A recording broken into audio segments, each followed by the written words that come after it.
After Jesse agreed a book would add to the overall growth of the movement he was hoping to create, I and my writing team attended every Banana Ball Rules game that year. And I was right. Social media didn't accurately cover the experience of being there. Being there was even zanier, wilder, more unpredictable, and more pure fun than anything I'd ever seen on any field. I experienced the highs and the lows, the drama and the dramatic.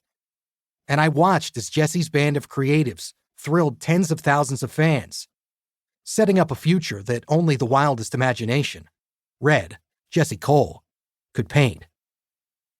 On several of these road trips, I brought my young teen children along. When the first game ended, I noticed that my son, Will, hadn't been on his phone once during the 2 hours. With a big smile on his face, he said, "Dad, please don't take me to a regular baseball game ever again." In many ways, I'm with him. The Bananas are just crossing the starting line, with Jesse out front in that yellow tux. Where they go, and as they go, they'll have me and millions more there with them. Don Yeager, January 2023. This is Jesse Cole. Introduction. This is not a memoir. But here's the thing. Ever since I had the vision of recreating baseball, ever since my wife, Emily, and I formed the Savannah Bananas, I've gotten a fair amount of attention.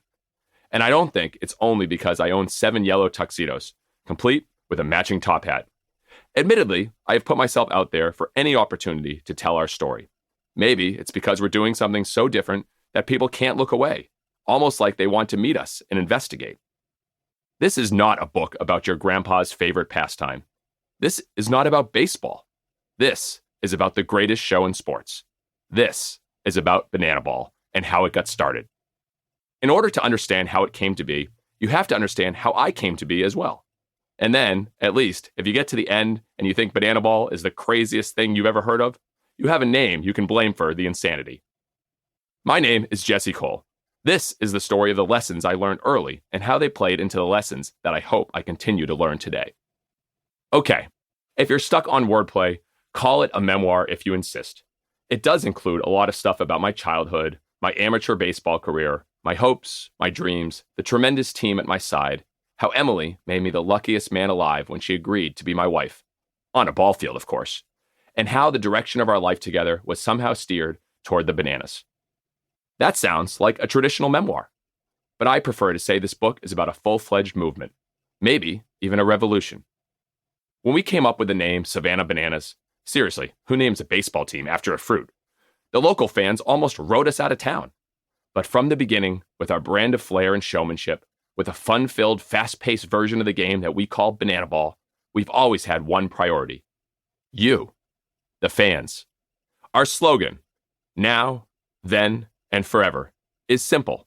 Fans first, entertain always. When we started the Bananas, Emily and I were deeply in debt from watching our team. We were sleeping on an air mattress, living in a 300-square-foot studio, eating ramen noodles and Hot Pockets. Yeah, our prospects didn't look so good, but I guess far greater odds have been overcome. Back then, all we had was family, a few of our non-skeptical friends, and each other, along with a persistent belief that if we somehow got people to our ballpark, they would have more fun than they'd ever dreamed possible. Our team endured and innovated to the point where the Bananas have played to nearly a decade's worth of sold-out crowds and attracted more social media followers than any major league team. The Bananas were the subject of a 5-part ESPN documentary. We executed a 33-city world tour. Some fans followed us around, sort of like the Grateful Dead's Deadheads. And then we planned to bring Banana Ball into MLB stadiums. We're different. Let me give you an example. Baseball doesn't have a clock. That's part of its charm, right? The game is timeless. At least that's what we've been told for the last century or so. Play ball. That's what you always hear in baseball. Everybody knows that one. We say it too. But a few seconds later, before our first pitch, we also say this: start the clock. We have a clock, and our games top out at 2 hours. We don't allow bunts.